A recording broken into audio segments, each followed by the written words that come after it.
Hello, everyone. Welcome to episode 114 of FPL BlackBox.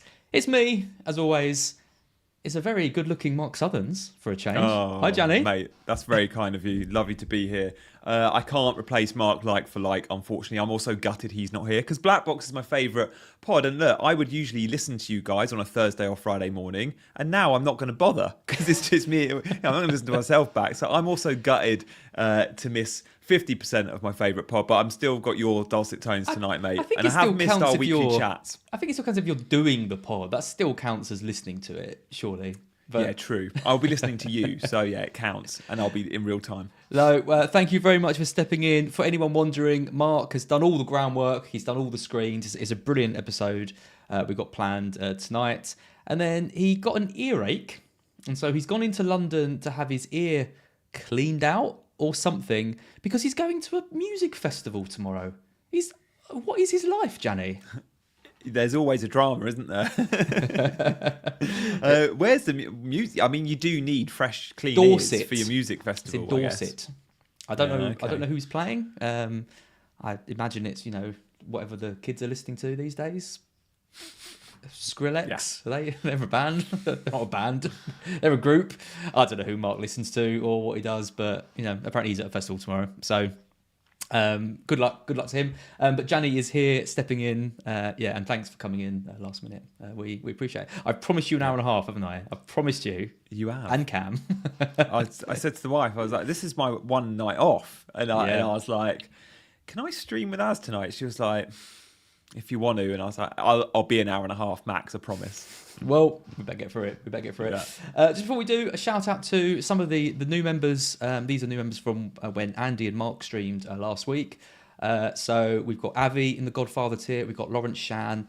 And we've got Sunak Gosh. I think Lawrence and Sunak are both in the WhatsApp group as well. If you're a channel member in the Godfather tier, you get access to the WhatsApp group. And a little intro video from Mark and I. We didn't expect it to take off in the way it has. It's amazing. The chat is growing each week. There's a nice little community forming as well. And if you want to be a part of it and support the stream, then there's a link in the description to become a channel member. And I can see Nigel the Crab, member for 1 month in the chat. As well, Todd Brower's just joined the Black Box tier. We really appreciate all of you supporting us as well. So Godfather tiers, thank you, and we'll be having a little look at the little league we've set up at the end, and we'll see you all again in the WhatsApp chat going forward. You're bringing these to your channel, aren't you, Gianni? You're inspired. I have. Do you know what? I spend my life on WhatsApp. Like, if you text me, you'll get a reply. If you WhatsApp me, you'll get a reply within seconds. If you email or call or whatever, you probably won't hear back. So I'm always on WhatsApp, and I love the idea of a WhatsApp group between like a small intimate group. Will you have a level like where you cut it off? Like, will you allow 100 max? I don't know. I haven't thought that far ahead. If you're getting people every week going, I want to be a part of this, then you'll soon be at like 100, and it might be like, okay, I can't really have any more now. Yeah, I don't really know what the plan is. We've got. I mean, I didn't think we'd get one, let alone getting 30 or 35. I think we've got. Yeah. I think I'll have to put out a message and see. Maybe we cap it at a certain number. Maybe, I don't know, move over to Discord or something. I've got no idea. So we'll cross that bridge. I reckon we can do 50 pretty easily, and then any more than that we might have to see. But yeah, thanks everyone for supporting us. And also I'm going to mention Gianni's channel a few times, but your content is obviously smashing it at the moment. Check out the Gianni Batici channel on YouTube as well. If you like your short form content, if you like your quick fire questions and answers to big questions, not like this boring old thing. The wife doesn't let me, mate. That's the problem. I can't do a 90-minute show usually. I've just said why. So yeah, my vids are all about 15 minutes. So I've just done a wildcard draft today. It's a new audience. We need to grow in a different audience. Yeah, very good. Yeah. So in the chat, I can see there's like loads of Nigel, for example, just spoken. So if you've got a little star by your name, they're your maybe not your Godfather tiers, but they're your channel members. Well, Nigel was the original. He was the first, not only member, but also the first Godfather as well. So yeah, little stars just show that loads of people are getting involved in this. But yeah, like I say, I don't need to push it that much because it's doing really well, and we're just happy to have anyone signed up. So yeah, honestly, it really does mean a lot. So thank you everyone for getting involved in that. Another thing we're really pleased to be a part of is the Lazy FPL newsletter. You know about this as well, Gianni. You were doing some plugs for them at the start of the season. They've got a free newsletter. I've talked about it already on BlackBox so far. It's growing all the time. Loads of subscribers joining their free newsletter. Again, punchy content. That seems to be the way everything's going at the moment. Punchy content. Get your key stats in. Get your key numbers in. Transfer targets, injury roundups, all that kind of thing. The idea is it's like a 5-minute thing. They send it to you just before the deadline. You read through it and you can make your decisions really quickly and not have to siphon through all of the stuff that other content creators are doing. So do check them out. It's an excellent newsletter. I really enjoyed the one today as well. The professor is all over the place as well with his moves. So you get all the kind of like the objective stat stuff and you get the trials and tribulations of an FPL manager all in one newsletter. So do check that out. If you haven't already. Big tips, there's still no FPL talk. Well, don't you worry, big tips. Strap yourself in, big tips, because here we go. Oh, God. Let's get to FPL content. Let's start with game weeks. Oh, my God. This was a bad one. Oh, Richarlison. This is one of, and I've said this quite a few times over the last couple of years, but it was probably the worst game week I've ever had, because 44 points is awful. I've got a red arrow. I'm down to 2.2 million. That's bad enough. But I looked at my team going into this week and I had like 2 United players at home to Forest. I had 3 Arsenal players at home to Fulham. I had my 2 Chelsea players at home to Luton. You know, I had opinion in that. I know Richarlison is dividing people, but he was playing a striker against Bournemouth. I just looked at this team and thought, this team is perfect for this week. I took out Fernandes. I knew that was going to be a risk. I bought in Foden, but then I did Pedro up to Jackson, who had Luton at home. And I just thought it looked a really, really good team. And the transfers cost me 2 points, but at least Foden and Jackson both returned. But everyone else just did barely anything. And, there's some big scores this week. Diaby came in, Fernandes came in, Sterling obviously came in for those people that bought him. Gusto, who 2 assists. I mean, he was playing on the halfway line in the game that I saw him last match, and suddenly he turns into, I don't know.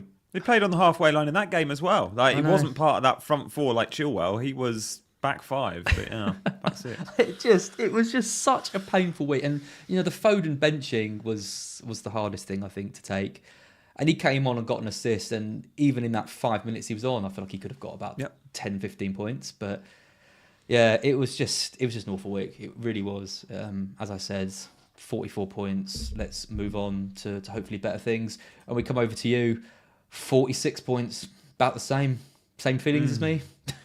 Mate, seeing as we're having a moan, and look, you wouldn't be an FPL manager if you didn't feel like you had a bad week every now and then and have a moan. So let's do it on this team, because the 3rd defender spot is what's really cost me this season. So game week 1 and 2, it was Gabriel. And we all know what happened there. If you had Gabriel, you were punished. Turns out if you had Gabriel game week 3, you were rewarded, because everyone that had Gabriel game week 3 either benched him or they had him in their 11 and they had Udogie or Gusto points on their bench. Well, not me, because I decided to sell Gabriel, which was the right thing to do. I bought in someone from the best defence in the league by a country mile in Gvardiol, like Man City defence, solid as you like.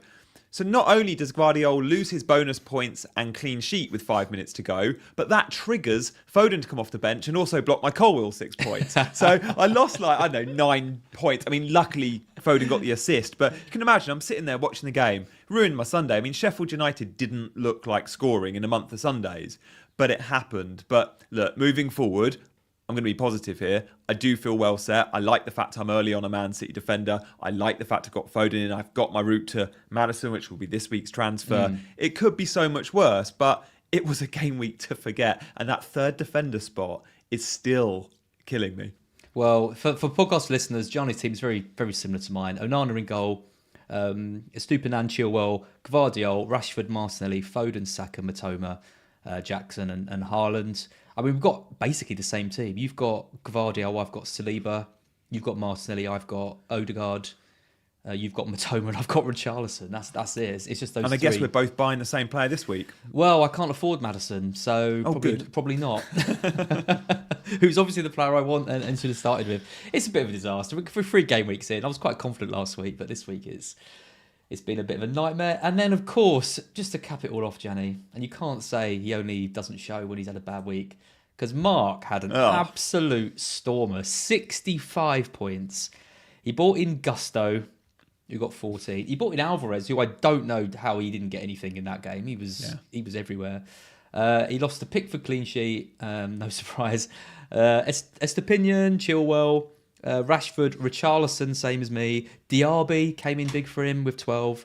Saka 8, Salah 5, Alvarez 2, Haaland 8, and didn't even need Matty Cash on his bench, 17 points on there as well. If he'd played him over, if he'd done what he did last week and played Cash over Estupinian, he'd be on about 80 points and absolutely flying. But I mean, you look at that team and it looks brilliant, but he's still got 65 points with Cash on the bench and 2 absolute stinkers in the 11, like Richarlison. I know. And Pickford, like, get those guys out of your team. And still a great week for Mark. So fair play. I love the look of the RB. Like, knowing he's $1.5 million less than Watkins, and Watkins isn't going to be on pens, like, Diaby looks like the root to the Aston Villa attack for me. Your webcam's really good, by the way. Thanks, mate. Yeah, it is. And you know me, I've not even done the settings. Like, it's plug and play. Like, it's on auto. Yeah, I'm very impressed. Yeah, good. Yeah, clearly your YouTube channel is doing well if you can afford fancy Razer webcams. Not quite your Sony whatever, but that was far too complicated for me to try and work out how to use. I only got that because Mark told me to. Just do what he says with these things. Yeah, it's frustrating. I mean, fair play to Mark, great week. I mean, Diaby is a really frustrating one because he was someone I had in my team until Kane left, and then I swapped him. And just like Mount last year, as someone pointed out on Twitter, again this year I was between Matoma, I was between Diaby, and I was between Richarlison and Maddison as well. And I picked the one who has got 5 points, and the rest have got 20. And I did exactly the same amount last year. So where's that tiny violin? Get it out. Oh, they're frustrating. They're a frustrating game. Yeah, swings and roundabouts though. It's a long old season, isn't it? It is. Yeah. Let's talk great and the good. We'll do this very quickly because Mark and I are bottom. Because I'm not on there. Let's do it very quickly because our guest isn't on it. It's slightly embarrassing. Yeah, ooh, whoops. Well, you'll need a great or I've had a word with Mr. Greyhead and said, look, can I get in this league? And no, I still got computer says no. So you should be. If Andy North's in this league, Gianni. Do you know what I mean? It was a good week for the great and the good, though. It was just me and John Ballantyne who got red arrows. Everyone else got greens. I'm now bottom. Mark's third from bottom. It's like last season all over again. It is. Let's move on. Good. Let's come to our first talking point, which is price rises. I've had a Word document from Mark complaining. I've also had a phone call with Mark complaining. He's not happy, Jenny, and I like it when Mark's not happy because he rants. And what he's ranting about is certain people on Twitter saying that under no circumstances at all should you move early for players. I went early last week. Tuesday and Thursday were my transfers last week. I had a feeling that you would echo his sentiment. But what's your thoughts on it? Because, it's something that we talk about kind of every year. We know at the beginning of the season prices are more kind of volatile. Players are going up quicker. Sterling's already gone up. Richarlison's gone down. Maddison's gone up. And it's at a time when a 0.1 difference can make a big difference because... you might not be able to afford the player that you want. But, I mean, this week was interesting because we've had the cup games, haven't we? We saw a few weeks ago, people have bought James in early, got punished.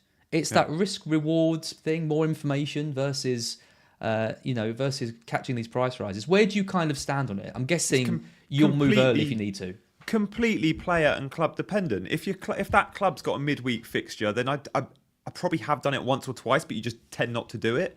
If that player is if that player is Reece James, you probably don't, and that probably you see that one coming. But if you're buying Bruno on a Tuesday night or waiting for Friday, and Bruno's your transfer in and he plays every minute of every game, you go for it. Like, why? How many times throughout the season are you 0.1 short? Well, last week I think I saved 0.3 by making my transfers on a Tuesday and a Thursday. Like, that 0.3 is going to come in useful not just once but a lot of times. So look. This season at the moment, we're not chasing value. I did it last week, I've got 2 million in the bank. Like, I didn't need to do it, but I know at some point that 0.3 will be useful. So I'm fine with it, but obviously it's club and player dependent. Yeah, I mean, we know about like Fabio Borges, for example, is someone who, whenever he writes articles for Scout, whenever he talks about FPL, he's always very much, the information always outweighs anything else that comes with it.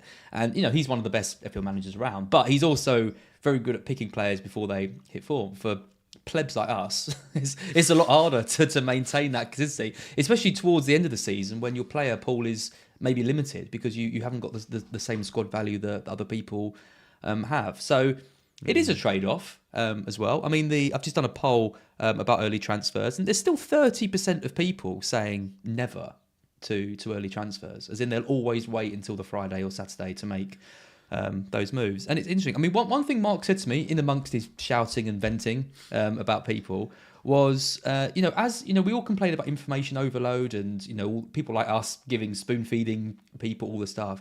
One of the things we do have in our locker over other sort of more casual managers these days are price change websites. Yeah. We have a much better understanding of when a player is going to go up than your mate from uni. So they might be watching the FPL show or us, but a lot of the time they don't move. So if you are completely saying never to making early moves, you're taking quite a big advantage that we've got in knowing when players are going to go up and down completely out of your locker.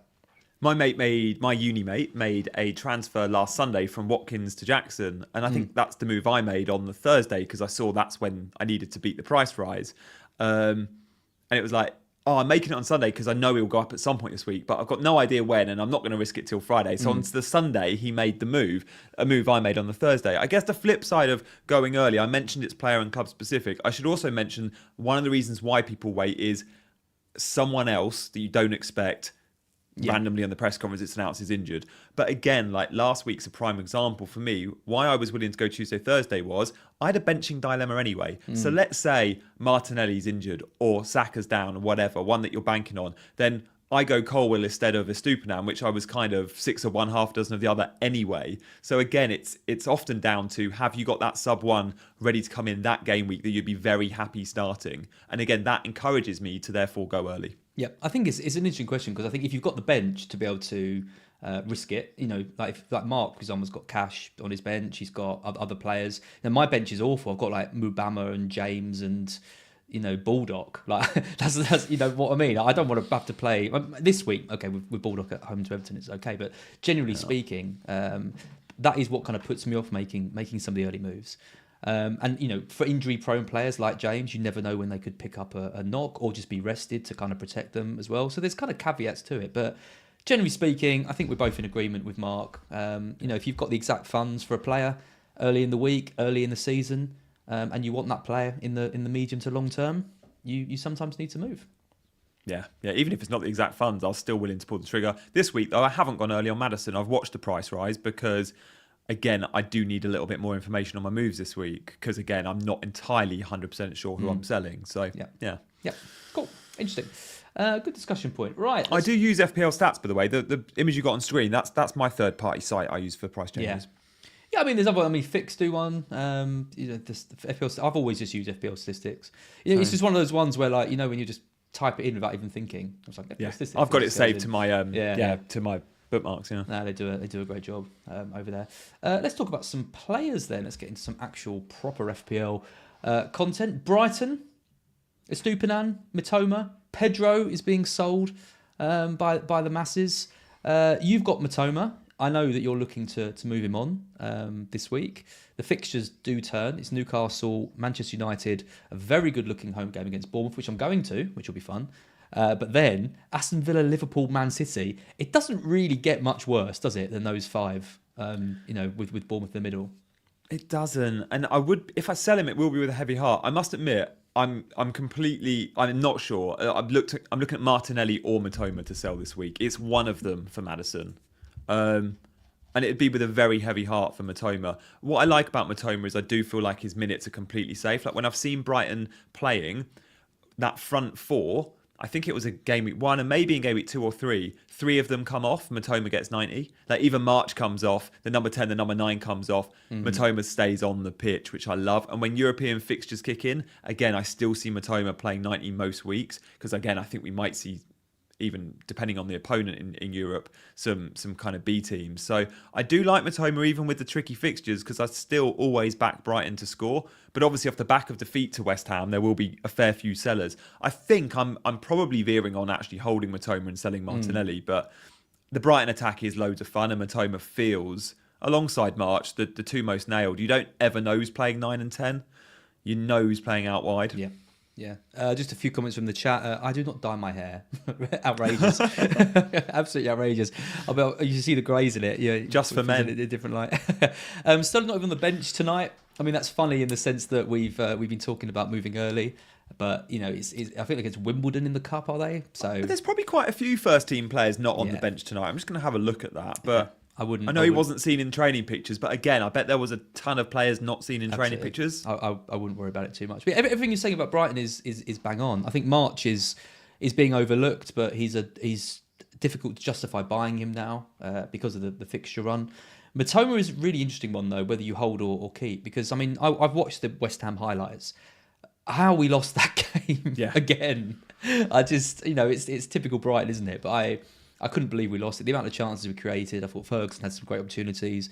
Mitoma again, you know, he's kind of just at the heart of everything we do. And like you say, completely nailed on. But there's some really good options around him with better fixtures. You know, Mbumo, for example, Maddison as well. So I can see why people are selling him. You're selling him this week. I think if you're gonna do it, you do it this week because players like Maddison have the newly promoted teams. Mbumo has Bournemouth and Everton in a few weeks as well. So I think they probably are a sell for me with the fixtures. But just because the fixtures are hard, don't think we're not going to score goals. Yeah. Because we are from what I've seen so far. You do concede them though, don't you? You do concede them because with a Stupinan, again, like a lot of people this week will be looking at probably not selling a Stupinan, but there'll be a lot that have a Stupinan first sub. I might even put myself in that. And again, there's no clean sheet guarantee. Estupinan's in our team for one reason only, really, and that's the goal threat and the assist threat. But what's your take there, Az, in terms of potentially benching him? Because it's such a dangerous player to bench, because whilst we don't like, and you and I are in similar boats with the EO, his effective ownership, like, what is it, 60, 70% most weeks, like I'm guessing? He's one, as Mark knows, can really cost you if you bench him. Any given week, he can go and get a 17-pointer. Well, you can look at it. You can look at it two ways, can't you? The first way is you can look at it as you're gambling against a big EO, like we like to do, and you know go for another defender. It's just hard to see other defenders with as much upside as him. I mean, Destiny potentially is ridiculously attacking, and Chilwell obviously, but I'm looking around at other defenders, maybe Cash, for example, but the fixtures aren't that great for Aston Villa. I still think that, I mean, you look at these heat maps of Estupinan, you know, the last four matches of last year. You can see his heat map kind of quite wide, quite near the halfway line. You look at the first three matches of this season, and okay, the fixtures have been really, really good, but he is drifting into more central goal-scoring areas that we're seeing. He is playing more attacking this year than he was last year, and that, you know, that's the wingers graphic. Again, that's what you want to see from a makes selling Matoma easier if you've got a Stupinan. Well, exactly. I've got the left wing covered already. Yeah, it's a shame. I'd love to be able to say, you know, take a punt and sell him, but I still think there's goals in these games for us, and I'd expect him to be involved in them from what I've seen. And like I say, I just can't see that kind of attacking threat from other defenders that we see from Estupinan. So he's a hold. For me, maybe in, you know, some of the games. I mean, let's just come back to Brighton's fixtures. I think you play him this week against Newcastle. I think you can probably play him against Manchester United as well in that game, given the defensive problems they've got. Bournemouth is fine. Maybe Villa is one. You know, maybe Man City, Liverpool again. I'd be happy to play him against Trent. Yeah, in that match. I would be very happy in all those games. But the problem is if you've got a second Chelsea defender like a Gusto or a Colwill, or if you've got a Udogie who's got some good fixtures, do you prefer Estupinan or Gusto, Udogie, Colwill? Yeah. And that is a hard one with the fixtures Chelsea and Spurs have got. True. If you've got maybe Destiny, I love his name so much. If you've got Destiny, if you've got Chilwell, and you've got Gusto this week, I think you go with those three. Right, because they've got the fixture as well, and they've all got the attacking threat, like we've seen. But I just think if you're playing, I wouldn't be rushing to sell Estupinan. No, nor me. Basically, I see him as a long-term hold. Yep. But he'll spend some time on my bench with regret, unfortunately. Yep, same. We're going to be looking at some data now. So we've got some team defence data. All of our stats are taken from the Fantasy Football Scout members area. I'm sure you would have seen Gianni and I over on there doing videos for them. We've been associated with Scout for years. BlackBox has been sponsored by Scout since we first started doing it, and we're kind of really grateful for all the support that we get. There's a link in the description to sign up as a member. I believe they're still doing 30% off, still doing pre-season prizes. But yeah, you get all the stats like this. And if you're thinking to yourself, well, you present all these stats on BlackBox as why do I need to do that? Well, you get loads more than just the stats. You get the members articles written by Neil and co. Tom Freeman, absolutely brilliant articles they do. You get comparison stats. You've got the new FPL kind of planner that they've got as well from Plan FPL. Loads of great features on the site. So do check out Fantasy Football Scout if you haven't already and sign up and check out their membership. But as I said, this is the first stats we're going to look at. This is team data defence. Man City right at the top. Gvardiol. How was he conceded against Sheffield United? Yeah, like all pre-season, as I said, this year I'm going to have a Man City defender in my Gameweek 1 team. And I was really big. I looked at all the data last year, and sure, City didn't keep the most clean sheets. United did. But City conceded loads, and Edison owners will remember this, loads of last-minute goals when they're 4-0 up and the league title was already won. Yep. So the data was skewed a little bit, although they were still the best defence in the league in terms of shots faced and, I think, XG conceded. Newcastle was second. And then this season, I had Stones Gameweek 1, and we all heard the news. Stones wasn't playing, so we sold him, and I bought in Gabriel. The rest is history.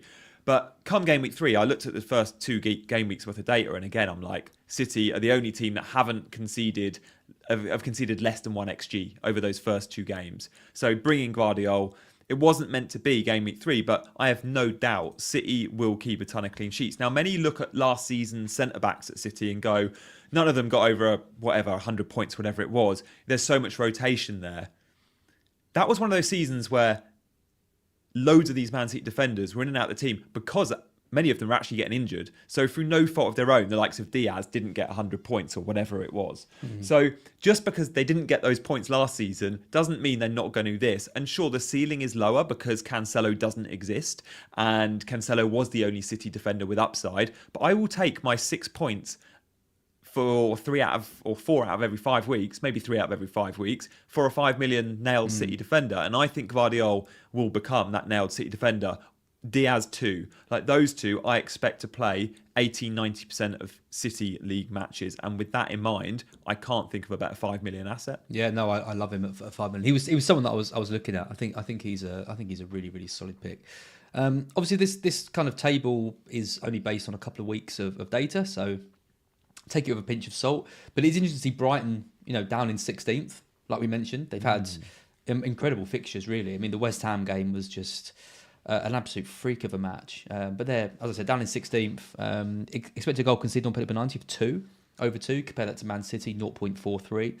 And Brentford in second with 0.84. So Brighton have been struggling in defence. And it's interesting with on Match of the Day, they were kind of heaping praise on Moyes, saying, "Oh, he's found the weakness of Brighton. It's attack down their right hand side." Well, yeah, and we haven't got a right back. We're playing James Milner at right back, and he's like 39 years old. Of course, that's the obvious place to target. But it is something that we need to address. We've lost Casado. We're not as strong in the middle as we were. We haven't got a right back, and teams can get to us on the counter. So I guess that's another potential reason to maybe lose Estupiñán, because you might be relying on the attacking returns a bit more than we kind of hoped. Forest though in 6th, the hardest fixtures of all teams, but they're flying high on this table, and against Chelsea, who everyone's expecting to batter them. But what do you think? We're going to be talking quite a bit about Chelsea players in a bit. Where are you sitting with them? Is there a Luton tax? That has to be paid. Absolutely, there's a Luton tax. I mean, Brighton and Chelsea fans know that. They've only had 2 games, and it was a lot of fun for their opponents. I do think Luton at home might be one of those teams which are the biggest contrast between their home and away form. Let's see. We see on Friday night Luton welcome West Ham, and I think Luton at home will be a completely different team. Forest were like that last year, weren't they? He's really good at home. so poor on the road. So I'm interested to see what Luton are like at home. But away from home, we can definitely target them. Forest, interesting. Like, game week 1, we're all really surprised. We all thought Arsenal were going to have lots of fun there, and it was a really tight game. And again, Arsenal put up less than 1 XG in that fixture against Forest. Really surprising, knowing Forest's away form last year was so bad. Yep. Well, the bottom teams are teams that we maybe expected. Sheffield United in 17th, Burnley in 18th, Luton in 19th, and then Fulham, interestingly, right down in 20th. A good result for them against Arsenal, but have conceded the most sort of non-penalty XG of all teams, and playing Man City away in the next match. Foden owners are feasting. I'm sure this is our week, mate. If he plays. Let's hope so. Looking at some attack data, Brighton at the top. Maybe you'd kind of expect this given the fixtures that we've had. But we've created 21 chances per 90 in our first 3 games, which is absolutely crazy. Only sort of 5-6 of those have been big chances, but still our XG non-penalty 90 of 2.72 is the highest in the league. Brentford second. I mentioned Mbeumo going into 2 really good-looking home games in the next 3. Wolves in third as well, probably surprising quite a few people, and a big win for them. Again, though, this table maybe not too surprising. Right down the bottom, you've got Burnley, you've got Sheffield United, you've got Luton, you've got Fulham again. But look at that in 16th. With blue fixtures, 1.99, it's Arsenal. You were talking about Martinelli. I've got the 2 Arsenal mids. What do we do with them? I said at the start of the week, Arsenal have not justified, their form has not justified having triple Arsenal, and most have got the one defender and double Arsenal attack. We can only have 7 attackers, and we've got 2 of them from a club that's 16th on this list. They're not clicking. I mean, they were average game week 1, game week 2 and 3. Like, they underwhelmed in all of them, really. I still haven't seen that team function as we thought we would see and as we saw last season. And with that in mind, Saka alone is enough. I think he is. What's going on with them, do you reckon, based on what you see? Why has this dropped? Arteta's, So I mean, we can blame the attack, and sure, the attack's not been functional because the number 9's been changing a lot. Like, Nketiah played well against Palace. You go, Nketiah's going to start game week 3, and then he goes and throws Havertz in there, and Nketiah comes off the bench and scores. So sure, we can look at the attack and the rotation there with the Jesus injury, but it's still Martinelli, Odegaard and Saka in that 3 behind the forward. For me, it's from the back. Like, everything about the build-up play is very different when you've got Ben White at centre-back instead of Ben White at right-back. You've got Partey inverting from the right and still often an inverted left-sided defender in the back 4. So it's just a very different system. It's Arteta's doing what Pep did early on at Man City. Do you remember Pep used to make really weird choices, and we were all going, is Pep really the best manager in the world? Because he's doing this really weird thing where he leaves Rodri out of a Champions League final and plays with no DM, and Chelsea go and win the game. He did weird things. He overthought. He doesn't do that anymore, Pep, at City. Like, Pep at City, sure, he's done the inverted thing with the full-backs, and we never quite know if some players are in or out. But in terms of how they're setting up, they're often fairly predictable. There's one of 2 or 3 different shapes he uses. Arteta's doing what Pep did early on, and he's playing with it too much. Like, no Gabriel in the first 3 games seems crazy. With all their suspensions and injuries, he still can't get in the team. There's question marks, isn't there? There's question marks around this inverting from the right, bringing Partey in, Gabriel dropping out. It seems like he's making a bit of a point and a stand with that, rather than maybe just reintegrating him. I think Martinelli's been poor from what I've seen on the left, and Trossard hasn't really featured. Havertz in the middle just hasn't really been working, and it's kind of like, what does he do with that? Because he's obviously a big part of his plans, but at what point does he take him out and maybe try something different? I mean, Vieira had such a good game in the last game. Does he come in for Havertz, or does he remain a bench player? He's got lots of, even in goal. I mean, does Raya come in for Ramsdale? Ramsdale's been pretty shaky. The fans want to see Trossard feature again. We've barely seen him. Yeah, it's interesting. I mean, there's big, but I think the big thing for us is, we can talk about tactics all we want, but for FPL managers, there is concern about this attack, and lots of us are holding on to our 2 Arsenal players. And hoping things get better. Maybe when Jesus comes in, maybe Zinchenko comes in, and then they start inverting from that side, and things go back to a normal. But I'm looking at Odegaard in my team and just thinking, there's so many mids. I mean, Maddison versus Odegaard. There's not really a decision to be made there at the moment, is there? Maddison's clear. clear and away. And again, like earlier I mentioned, when we mentioned, do I sell Matoma or Martinelli this week? Well, look at Brighton, and they're 3.12 at the top of the chart. And Arsenal's like, this, you look at that and you go, you sell Martinelli, why is it even a question? And that is where I'm veering. And you could say similar with Odegaard and Maddison, especially when you look at a Spurs attack and realise that everything goes through Maddison. Now, sure, a lot goes through Odegaard, but that Spurs team was built around Harry Kane. This new Spurs team is Maddison's team. Yeah, he was so good in that last game. And I mean, I again, I watched the highlights of that. We saw Maddison dropping deep. I think he had half of his touches in his own penalty half in that game. But he's so effective. In his own half, not penalty half, just in his own half. But he's so effective when he comes forward at knowing when to play that key pass. Yeah. And, he's got Son and Kulusevski who sort of seem to be on his wavelength a little bit, but Richarlison just isn't at the moment. But Richarlison could have had a goal in that game.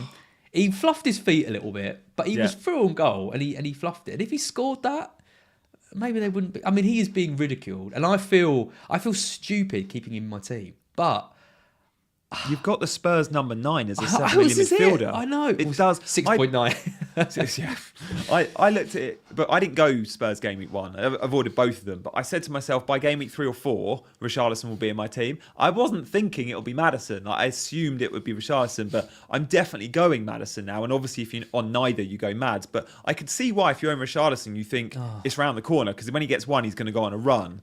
But for me, the substitutions are concerning because we saw a 59th minute sub game week 3. There is a chance, there is a world where he continues not scoring. I know he scored in the cup last night, but we see Son number 9 and we see Perisic come on the left, and actually Richarlison becomes first sub. I think you make the switch sooner rather than later to Mads, whose set pieces still advanced. Complete number 10 free role. Like at Leicester at times, he had defensive responsibilities and it didn't work for him because Leicester were a team that often didn't have possession. This Spurs team under Postecoglou is attack, attack, attack, and Mads is just completely roaming. Yeah. I would be very surprised if Richarlison didn't start still the majority of games, because I think he functions... Unless he stops scoring though. Like, what if he keeps blanking? Yeah. Like, you're right, he'll start game week 4 and 5, but if he hasn't scored a Premier League goal by game week 6, 7... Well, I think he probably gets taken out of the team to protect him. But what do? They bring Son in up front and bring in Perisic. I mean, they lose Son's kind of trickery on the wing where he's so effective. Son hasn't exactly been scoring bucket load of goals over the last 2 seasons as well. Yeah. And they lose quite a lot of physical presence in and around that number 9 role, which Richarlison does bring. Well, they're going to buy someone, aren't they? Brennan Johnson's linked. Like they've got some money to spend there. They have to bring someone in, because if they go into the season with 3 number 9 options in Son, Richarlison, and Dane Scarlett, like there's so much that could go wrong with that. So I think they have to bring in a striker. I'm not sure Brennan Johnson is the answer to their striking choices, but at least he's an option. I guess they want someone that can be comfortable playing as a wide forward, Kulusevski role, Son role, as well as a number 9, because they don't want to bring in a 9 and bench Richarlison's someone they spent a ton of money on. They want to be their number 9, don't they? So I guess Brennan ticks the box of he can play wide, he can play central, but I saw Chelsea were linked with him too, and I was thinking, I don't really fancy that. No, not sure why this light keeps going off. Keep getting plunged into darkness. Kind of reflective of my start to the season. Comment from Mitchell Forster here. Odegaard's 11-pointer has masked how bad of an asset he's been. Yeah, I mean, the penalty. If he hadn't got that penalty, he'd be on 3 blanks, and it's amazing how like one goal out, can kind of change the feeling. And I mean, like I said, I sold Fernandes this week. It wasn't a complete disaster because the players I bought in did well, but maybe if he'd scored his sitter against Spurs, maybe that would have made me keep him. It's hard to kind of not react, isn't it, to poor points and Martinelli's the same. I think he's had 1 return too, and it was a backheel assist, which was great, but 5 points. Potentially a bit lucky. Yeah, no, agreed. Let's take a look. I'm not going to do keepers. What's the word? Well, do you want to do keepers? No. Oh, no. I mean, we're not making goalkeeper transfers, are we? We're just not. Unless you're on a wild card, it's probably not that useful. Give me one name. If you're on a wild card, which goalkeeper would you go for? So funny. I've just released at 4:00 today on my YouTube channel a wild card draft video, and the keeper I had in, and I was picking the 13 spots was quite easy. Picking the 2 keepers was the biggest challenge, and I still don't know the right and wrong answer here. I went Areola and Vicario. I went with the number 1 here. Yeah, okay, so seeing that up top was quite nice. Yeah. But I don't know, I like Emi Martinez too. It'd probably be a 5 million option. I still think an Arna might come good, and we don't know enough about keepers yet. I still can't tell you the top 2 picks. I punted at Vicario and Areola. Yeah, I like Flecken, but there's not much in it. I'm kicking myself for not going Flecken at the start of the season. I think, well, that defensive data you showed earlier was good for Brentford, wasn't it? Yeah, they got good defensive data, good fixtures. He's making saves. He picked up a bonus point in a 1-1. You know, what more do you want? I definitely wouldn't be picking Pickford, who's bottom of this I've list. just seen that. Mate, he's faced, I think I saw a stat the other day, he's faced 12 shots, or maybe it's 12 shots on target. He saved 6 of them.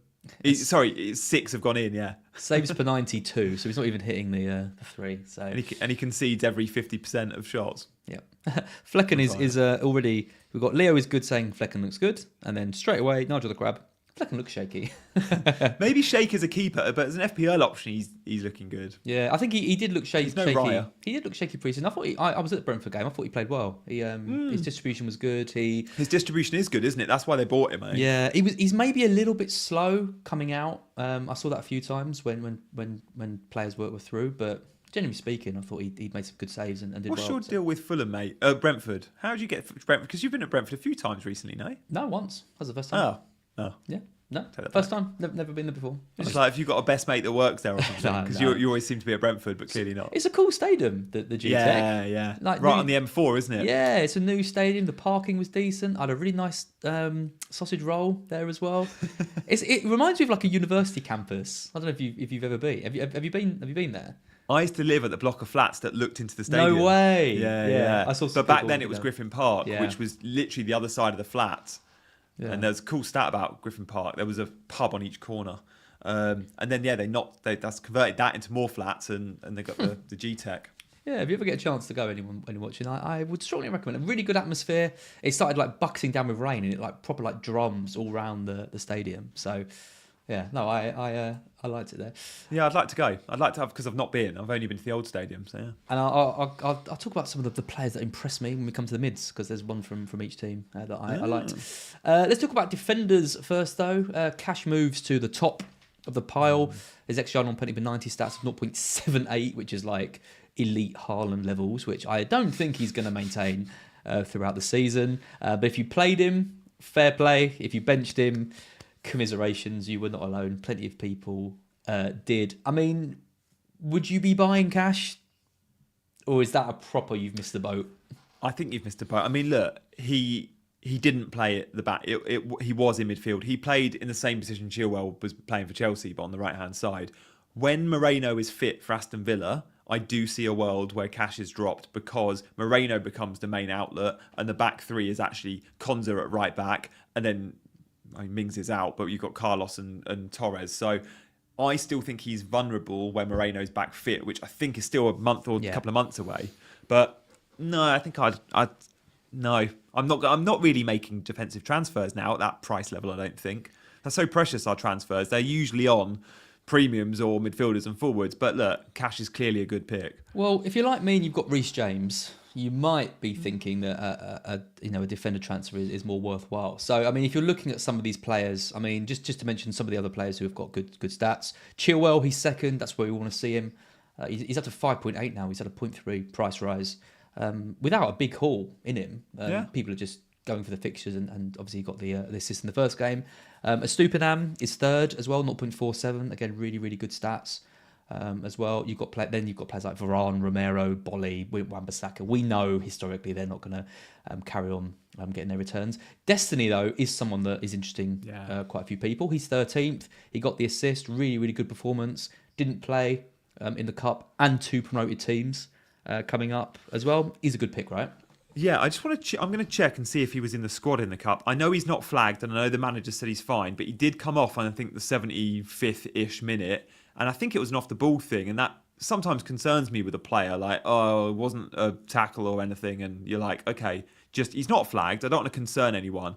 But if he wasn't in the squad, again, I'd be just waiting for training pictures and press conference quotes before buying him. I'm sure if you got him, you're fine. But, mate, I owned him quite a bit in Serie A fantasy last year for Udinese, and he was a great asset because he does get attacking returns for fun. He's a talent. I mean, he's 4.6 million as well. So, I mean, even if he goes up to sort of 5 million, that's where Porro is, for example. I can't see any reason why you would go for Porro, who has the Emerson Royale risk around him, whereas Destiny's got Perisic. But I just think Perisic he's a bit old, I think, to be playing at left back in the system.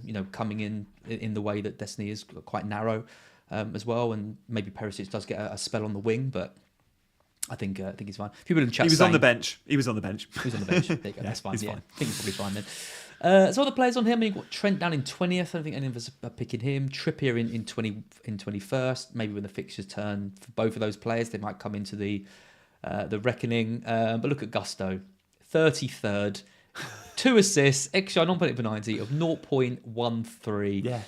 Chances created per 91. He did play on the halfway line. He did play on the halfway line, as you said earlier. Like the right back at Chelsea, it was James or Chilwell. James or Gusto isn't that attacking under Poch if Chilwell is flying. They got lucky, Gusto owners. But look, I think Gusto owners will probably have a bit of a headache in a week or two because I do think James will be back. But look, maybe it's just a long-term hold because James is going to be in and out that 11 with injuries. Yep. Fair play. I mean, sometimes, something looks too good to be true. A 4 million starting defender for Chelsea with great fixtures, and it isn't, and you get points. So, fair play. I didn't see him coming. I thought you were going to get maybe a steady couple of sixes and then have to deal with a James. But if you've got 13 points, it doesn't even matter if you have to take him out for a hit. You've smashed it. So yeah, well done anyone that moved early on him. Midfielders. Then this is where the action is really happening, I think. Lots of people making decisions here. Bruno Fernandes, the player that I took out last week, is the top XGI non-penalty per 90 of 1.03. It was not fun watching those highlights of Bruno Fernandes because, my God, he could have got 20. He could have got 20 points in that match. And he could have in 1 and 2 as well. Like the header he missed game week 1. Yeah, I mean, the question mark was I just didn't want double United attack going forward. Mate, I think your decision to sell him was absolutely fine last week, knowing you had Rashford as well and the United fixtures and the way that United attack hasn't been clicking. But we could be here saying the same thing next week when we're all selling Odegaard and Martinelli to go, didn't see that one coming, but he's gone and smashed it. But I think we all committed big on United and Arsenal pre-season. There's too many other options now to stay patient. I keep saying this at the moment. We can only have there's more than 15 good players in this game, way more. And sometimes you have to sell a good player to buy a slightly better one that you think is slightly better that week. Absolutely. I mean, looking at our Arsenal mids, for example, Martinelli's down in 37th. XR 0.3 of 0.35. Richarlison's in 53rd, 0.21. But even more depressing is the Arsenal mid I own in Odegaard, who is at 0.2. So, these are players that we really do have to question because when we've got players like Maddison, XR 0.90 of over 1, even if that halves, he's still a decent option at 7.6 in what he's at the moment. I mean, look at Matoma, 0.78. That's elite numbers. Mbomo 0.75 and has penalties. And I was so impressed with him in the Brentford Palace match. He does drift a lot wider than I thought he might do, but when he gets the ball, he runs centrally. He's very quick at just transitioning from the wide into the central, and he's on everything. He's on absolutely He's everything. their best player by a country mile, isn't he? He is by far the best player. They want everything to run through him. He's taking the free kicks, the corners. He's on the penalties. He's a very intelligent, quick, strong player as well. And yeah, I think I wasn't really considering it at the start of the season. But having seen him, I was really impressed. The other player I was really impressed with was Eze in 16th. Yeah. Now, the issue with Eze, though, is that I was not impressed with any other Crystal Palace player. Not on his wavelength. He's used to having Zaha and Elise, two quick minds like his, and now he's got Ayew and Edouard. Honestly, it was obvious. I mean, he was through on goal a couple of times and maybe didn't do the best, but he's getting the ball and beating a player, and it has no one around him that to get the ball to. And I think he's going to be an absolute elite player. He's going to get a big move to a big club soon and absolutely smash it. But I just don't think he's an option at Palace. I just don't think he's with the players around him not being able to find him and being a step down. They're just going to mark him out. The team's just going to mark him out of the game. And what we saw at the end of last season, when he was getting loads of points, and we saw it pre-season as well with Eze, which is why a lot of managers backed him. With he has to, a bit like Zaha at Palace at times had to do. It's kind of head down, do it yourself. Not literally head down because he's a player that plays with his head up, but you know what I mean. Like it's kind of a bit like watching kids in a playground and you go, that kid's better than all the others, or he's in the year above. Eze's the kid that's the year above, and he's so much better than the rest of them. And at times, because of that, he'll go on these crazy runs like Zaha used to and score worldy goals because he can do it, but and consistently he needs the teammates. You know? I mean he needs to. He's gonna drag Palace to wins this season, absolutely no doubt. But I just think consistently, like you say, there's too much on his shoulders for me to consider. Looking at some of the other players, I mean, looking at Rashford, 0.55. He looked much more comfortable playing on the left wing. So I don't ever want to see Rashford playing number 9. Mourinho said it years ago, like he's just not a good 9. He did, absolutely. I was impressed. You know, the first goal they got was him beating a man and putting it into the box. That's what we want to see. Won the penalty as well. Good performance. Salah, 0.52, 2 assists, 1 goal. I'd be very happy selling Salah. I really would. I mean, are Liverpool going to be selling him as well? Yeah, I mean, it's going to be interesting. Annoyingly, the Saudi transfer window is open beyond Friday. I think it's till the 7th of September. But you'd think if Liverpool are letting him go, they're going to need to buy a replacement. So any big Liverpool activity on Friday is going to, you know, they go buy a right-sided attacker. You're like, okay, he's gone in a few days. Yeah. We've also got Sterling as well in 21st. He's 0.51. Again, I mean, I've always said anything over 0.5 is kind of good. 0.6 is brilliant. Anything over that is like elite. But obviously, we're dealing with very like limited data. But Sterling's data is good, and 12 touches in the box is the highest of all midfielders on this list as well. He's getting the ball. He's driving forward.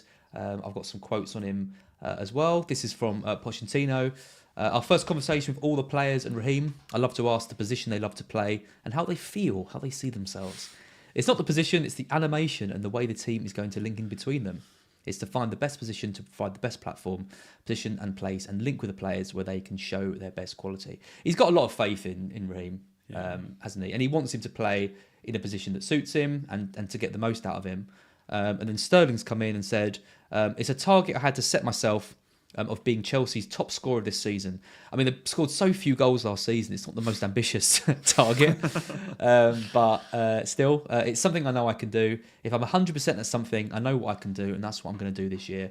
100% focus on scoring goals and helping my team. That's what you want to hear from a 7 million mid playing for what should be a top 4 to 6 side, right? And until game week 2 against West Ham, where he's been poor in a Chelsea shirt. Like, he was one of Chelsea's worst players pre-season. I watched all the pre-season games. Honestly, I went into the season going, Sterling, like, I've never seen him play this bad. And he's had his stick. Like, it wasn't great last year, but pre-season was abysmal. But then against West Ham, something happened. He looked brilliant, which is why a few did punt. They saw his form. He blanked against West Ham, but they saw that and went, I'm going to have a go now against Luton. So fair play to owners that have been on him early. I completely get why still many want to buy him in game week 4. I still, if I'm going for a Chelsea attacker, Jackson's easier to get to because he's cheaper, but also because he's a forward and the midfield spots are so tight. But I do think in terms of performances in a Chelsea shirt, I've seen Jackson, 3 or 4 times pre-season, game week 1, 2, 3. Now, he may not have seen FPL points and goals. I get it. But in those 6, 7 games, I've seen the same performance level from Jackson, and I haven't seen it. Sterling is like that, and we've seen that. England fans know that well. I want Jackson's consistency and performance, and with that, I think we'll get consistency with FPL points. And I'm expecting Jackson to start converting more. And he was a good finisher at Villarreal. He was good at finishing pre-season. I think he'll get there now. He's got his first goal, so I actually still prefer Jackson over Sterling. Pochettino's saying that he has the potential to be one of the best strikers in the world after that match. He's awesome. I mean, he's chaotic, but he's awesome. A bit like Darwin, like, it's chaos. And because of that, he fluffs his lines quite a bit. And because of that, you see some heavy touches. But it's because he's an all-action superhero. And because of that, he creates a ton of his own chances. Unlike, we've spoke about Richarlison earlier. Richarlison should be more like Jackson. Yeah. I mean, look at these fixtures for Chelsea. And, I'm sure everyone's aware of these. But Nottingham Forest at home, Bournemouth away, Aston Villa at home, okay, that's tough. Then Fulham away, and then Burnley away. I mean, it's potential double-up attack territory, isn't it, with Sterling and Jackson and Chilwell. If you've got Gusto, I guess you're happy with that, but it does block you from one of those two. We've got Sterling saying he's 100% focused on goals. He's 7 million. He's got great fixtures. It's hard to make a case against him. I don't think either of us are going to be buying him this week, though. No, and maybe... I mean, look, we both have said about Maddison earlier. For many this week, I know it's not necessarily for you, but it is for me, and I think many in the chat. It will be Maddison or Sterling. Similar price points. Both aren't highly owned. Those Gianni. next two fixtures, I prefer Mads. Well, Gianni, that leads us very nicely into this segue of midfield contenders, because this is where I'm at as well. I'm probably going to lose Richarlison this week. If it's not Richarlison, it's probably going to be Odegaard, unless I have a defensive problem. Like if Baldock goes off to Greece, I might genuinely need to make a defensive transfer because I won't have enough defenders, or maybe Saliba comes in. I don't know. It's tricky, but these are the midfielders that I think we are looking at who have impressed so far over the first 3 weeks, and it's Maddison, Sterling, and Mbumo, Mitoma, Bowen, Diaby. There's going to be people out there with 3 of these already. You're in a great position.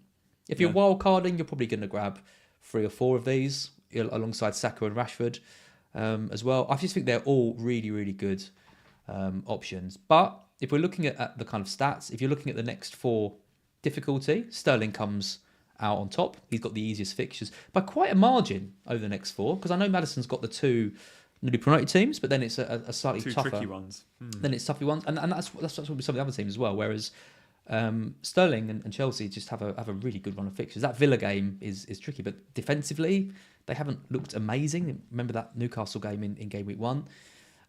Looking at the stats, that's where Maddison obviously comes on top. He's leading the pack of all of these by quite a while. We don't know who's on penalties with either of those players. Sterling could take a penalty for Chelsea. Maddison could take the penalty for Spurs. But with Mbumo, we know that he's going to be on the penalties with good stats as well. And then I think you've got the slightly more wildcard picks of Bowen against Luton this week. Looks a great fixture for him. And then Diaby, who's basically playing off the striker for a Villa attack that is really clicking. So very long-winded way of saying, obviously all of these are good options, but you're putting Maddison at the top of the pile.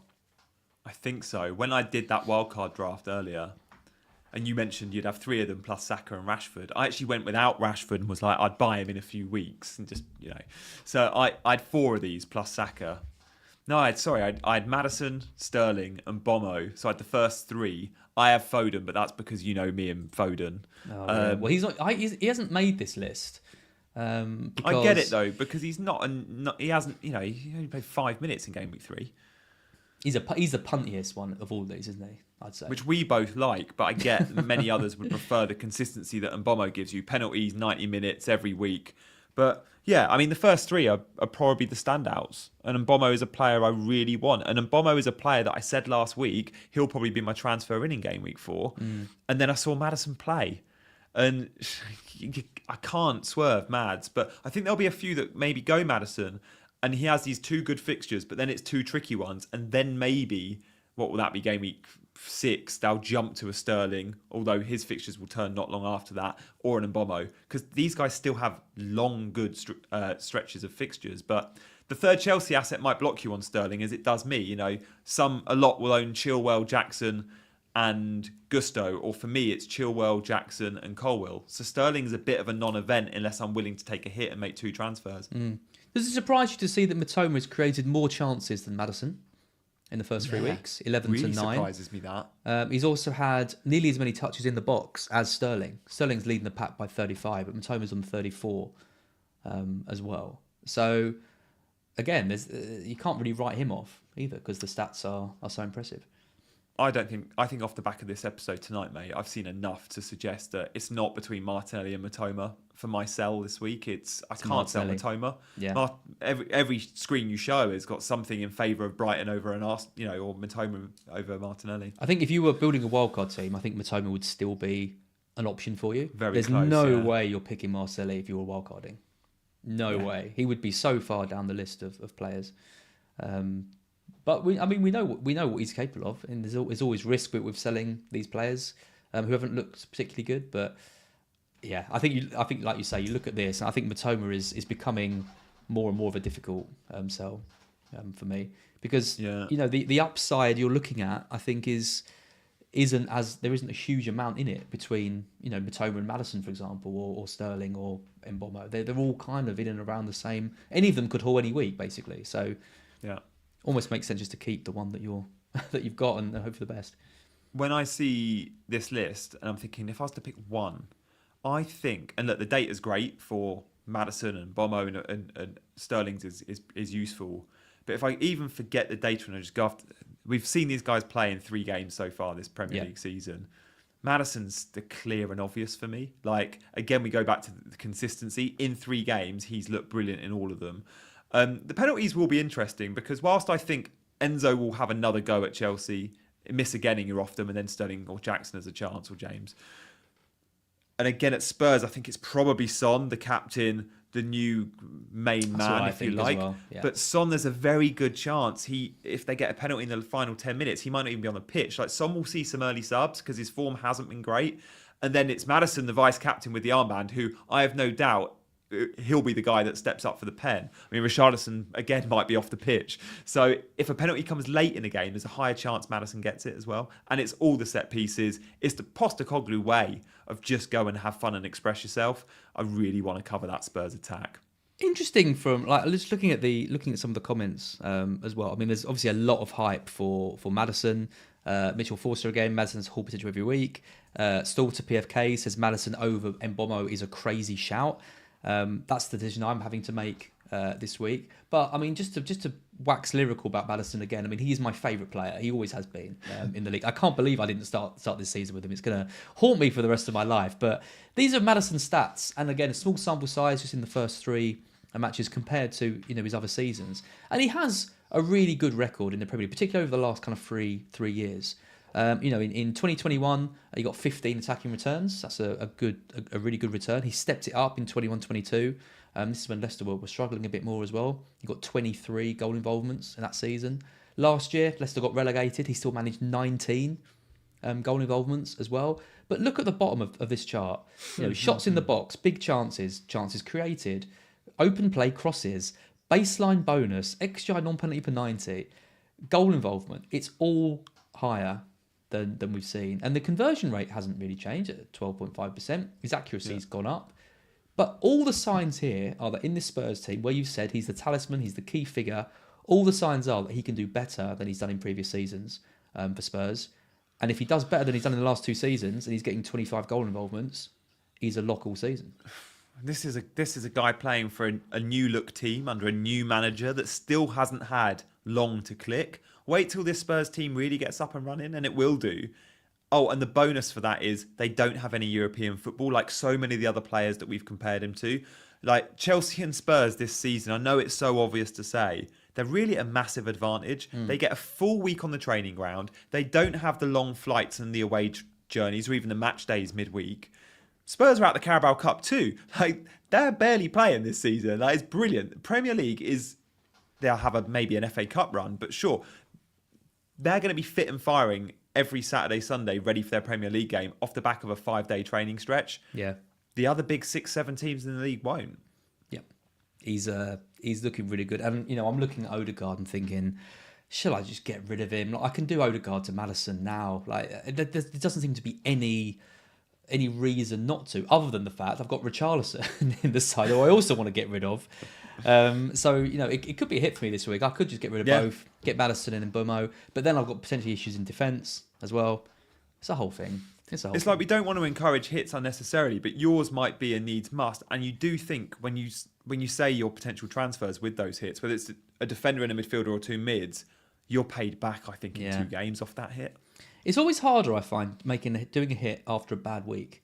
100%. Because you feel like you've already lost 20 points to a load of people, and now you're getting rid of another 4. Whereas when you've had a good week, you're like, well, I can take some of those 20 points and spread them around. It's like you said about Gusto earlier. He's had his 13-pointer, so if you need to take a hit to get him out, it's fine, because just pretend you got a 9-pointer. You'd still have been happy. Yeah. Gianni says as wild card. I just don't think my team needs it. You definitely don't need a wild card. Like last week, I thought I genuinely had a team that I would free hit to if I didn't have it, and I was trying to build one. So I think my team's fine. It's just those 3 spots, and it's just trying to work out whether to just rip the band-aid off and just do them all in one, or spread it out over a couple of weeks. As my intro on the wildcard video I made on my channel earlier today was, look at your 11. If you're wildcarding and you're only making 3 or 4 changes, don't do it. And I think with your 11, you'd probably only be changing. Sure, your bench would completely change, your keepers might, but look at your 10 outfield players, and you're probably only making 3 moves. Yeah. Right. I'm going to end up keeping Richarlison. I just know it. I can just see it. One other player to mention before we move off midfielders. I was upset where Brighton didn't sign him. We have signed a Casado replacement from Lille, which is good. But Cadusa signed with West Ham. He looks good. He's a player who's very, very highly rated in Ajax as well. His starts have been quite low. He's obviously a player that they're bringing in for potential, but has an XGI per 90 goal involvement in the elite figures. You can say that it's only Ajax, and the league's different, and we've seen lots of players come in, but 0.69, 0.73, and then that rose this season. It's already at 0.81, although it's only been 2 starts for him. You compare that with Diaby. It's in line with him. He's obviously hit the ground running so highly. 0.86 for him at Villa. It was 0.62 before that. And it's better than like Salah, for example, in keeping with Salah. Very different league, very different system, all that kind of thing. But you've got to think that West Ham have got a very, very exciting player to monitor here. Yeah, he was linked with Brighton early and then linked with Chelsea too. So, clearly the bigger or good clubs were in for him. But I remember watching him for Ajax. I think it was against Man City. He scored a worldie goal, top bins, left foot. Clearly he plays on the right. That's his preferred position. But I have heard from a few European football experts that maybe West Ham are buying him to become a number 9. Because what do West Ham really need? It's a secondary option to Antonio. They don't need a right-sided midfielder. That's Bowen's spot, right? Now, sure, you could mix it up and change and put Bowen more central, and maybe that's what Moyes will do. He has hinted at that before. He has hinted at Bowen being the main sort of goal scorer, and what does Moyes like from a number 9? He doesn't like traditional tap-in merchants or players that will hold the ball up, like a Skamaka or a Danny Ings. He wants a former winger like an Antonio or a Bowen or a Kudus who is a runner, can run and work and play counter-attack. So I wouldn't be surprised to see Kudus or Bowen number 9. And when we see that, sure, Antonio's played his way in. But at some point, I think he'll come out. When we see that, we're going to have a West Ham midfielder at a mid-price bracket playing up front for a good team. But yeah, definitely one to monitor. I guess I'm surprised by some of those games played, like 16 in 21-22 season. I don't know if that was him easing his way into the first team or if it was an injury. But if it is injuries that's kept him out, again, I'd just be a little bit worried, but I don't know that. But those numbers are brilliant, aren't they? Clearly he's a good FPL asset. Yeah, he's 23 years old, so 19 starts out of 30. You'd maybe expect him to kind of play, maybe more than he did. You look at Diaby, for example, 33 starts, 33 played. He was starting pretty much every game. And that's not what Kudus has been doing. But yeah, one to monitor, obviously, but one to keep your eye on, I think, as we go forward. A shout out to Andre Lungu, who sent in a super chat. Which we can't see because I'm an idiot. Let me just hide that. United have massive defensive issues with Varane and Shaw out. Keep your Arsenal assets. There's always something, isn't there? It's never. I always find when you're trying to make Richarlison, it's obviously Richarlison's a sell. His stats are awful. He's got a knock, but it's but he has got Burnley.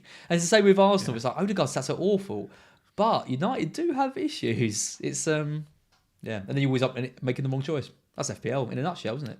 It really is. And especially off the back of you, for example, who might be selling Richarlison this week, it's tough because you see the fixture, you see he scored in the week, and you also have at the back of your mind, I saw Bruno last week and look what happened. So, it's there. But United, sure, and ran out. But it's Lindelof, it's Dalot. They're not bad players to come in.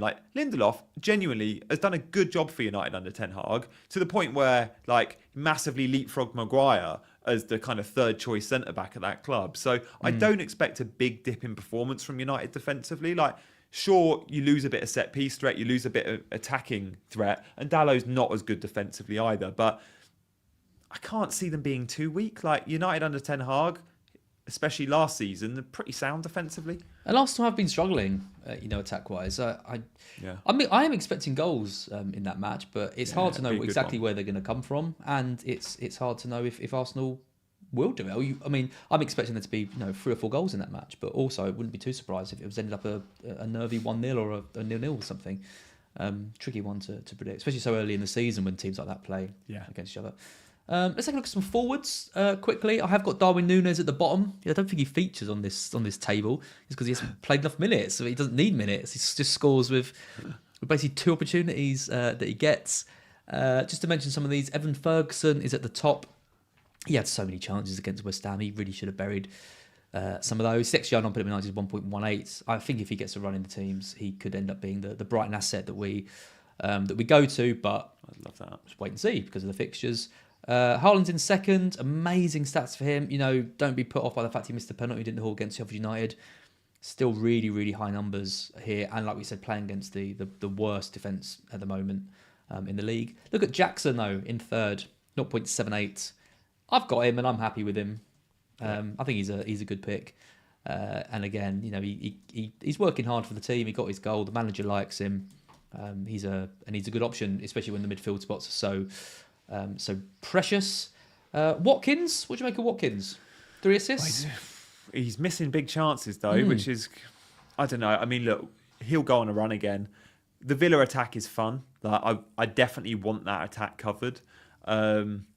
I just don't know if it'll be Watkins at 8 million when you can get Diaby at 6.5. As a standalone pick, I think he's good. But knowing he's in the same team as Diaby, who is playing centrally, like Diaby isn't this flying winger. He's playing, look at his average position map. He's almost advanced. He's as advanced as Watkins, and he's pretty central, and he's getting shots as well as the assist threat. So I think it'll be Diaby over Watkins because of the price difference between them and the fact Watkins isn't on pens now. Yeah. That is a big thing for an 8 million forward who we thought was going to be on pens, who isn't. Now you could argue it's better he's not because he misses so many, and it works. You get the minus points and works against you in the bonus. But yeah, I mean, what about the double up? Diaby and Watkins double up. Yeah, possibly for really good fixture runs. It's just this. It's just the whole 7 attackers and 2 from one team. That team needs to be really hot, not as hot as Arsenal have been, which is why we're selling an. Arsenal This is attacker. it. We've all doubled up on Arsenal and Manchester United's players, and it's been a disaster. Whereas you've got a team like Villa actually scoring goals for fun. If we've gone Watkins and Diaby instead of Odegaard and Martinelli, or Odegaard and Saka, or but it was safe because everyone was doing it, and we feel like we trust Arsenal, we trust Man United. Well, shock, there are other good attacks in this league we can trust, and Villa's one of them. Brighton's another. Chelsea might become another. It doesn't have to just be those traditional, well-supported teams. Yeah, and it's trying to find that balance of patience. Not giving up, with Manchester United, with Højlund coming back in and Arsenal maybe changing things around when Zinchenko's back. And also knowing when to just cut your losses and do it. And that's always been the skill of FPL. And it's something that I've always struggled with because I hold on to players for too long and I go too early on players and sell players who look all right. But you're a loyal man, mate. I am too loyal. It's a good trait. Yeah, not an FPL, it's not. In other walks of life, I'd say it is, but not an FPL. I mean, Alvarez is on here as well. He's in 10th, 0.58. Again, these are really good numbers for him. I was really impressed with him in the last game, and I think, if you owned him, you'd be disappointed for him not to get anything. But he looks a good option, right? I don't know if I'd be buying him, though. I don't know if I'd be buying either. I still prefer Foden given the choice, but look, both are in the 11 at the moment. There is a world in which Doku is starting, which will happen soon. And when that happens, sure, Alvarez and Foden aren't playing wide right, but that will affect their minutes because, well, where's Bernardo Silva going to play? At the moment... Núñez coming in as well. Núñez as well, who you'd hope it will be him or Gundogan with Rodri in the middle. And therefore, you've just got to think that's not a Foden slot. Sorry, did I say Gundogan? Kovacic, I meant. Can't let that go. In the Gundogan role, yeah.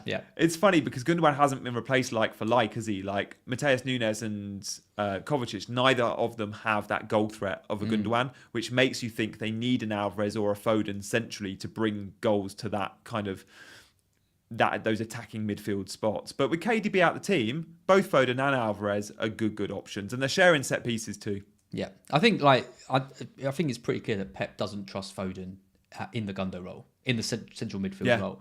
I don't like he's got trust issues with Foden. Period. He has, but I think if he puts Foden on the right, which is where I think he's most likely to play, he's happy with him there because if he loses the ball and makes a mistake and tries to drill past the player and loses it, it's not as big an issue as the central, which is all about control. And Luke said this time and time again, Doku is a big threat, I think, to Foden. And I was surprised to see Doku on the bench straight away. I thought it would take a little bit more time, but Yeah, we'll see. It'll be interesting to see how if he starts getting sets of 20 and then when he's getting sets of 60. But what's nice about Foden when he's asked to play on the right in the last couple of games, it's like you look at the average position maps and he's playing centrally in more of a free sort of Maddison-style number 10 role because Walker's in the team. But if Walker's not in that team and not getting forward on the right, and they play a Kanji right back or Stones inverted right back, then Pep needs his right-sided midfielder to be on the touchline and that's where Doku comes in. That's where Doku comes in. It's so frustrating with Foden, isn't it? Because I know we mentioned it earlier, but that 5-minute cameo he did, his ability to get into space and create, and he just has everything. It must be so frustrating for him to not play every minute of every game for Manchester City because he is good enough to start in that team every week. In game week 2 against Newcastle, he was player of the match. He got 9 FPL points. He could have had 20. And again, like he said post-match, it's been really frustrating for me because I know I want to play centrally. He'll be the death of us, Gianni, that guy. I'll tell you. Yeah. I'm staying loyal to my too. guy because of the fixtures. I can't even if I get some 60s or some 30s, I still think I get points. If he's benched in the next game, I might have to reconsider. But surely he won't be after basically Southampton point.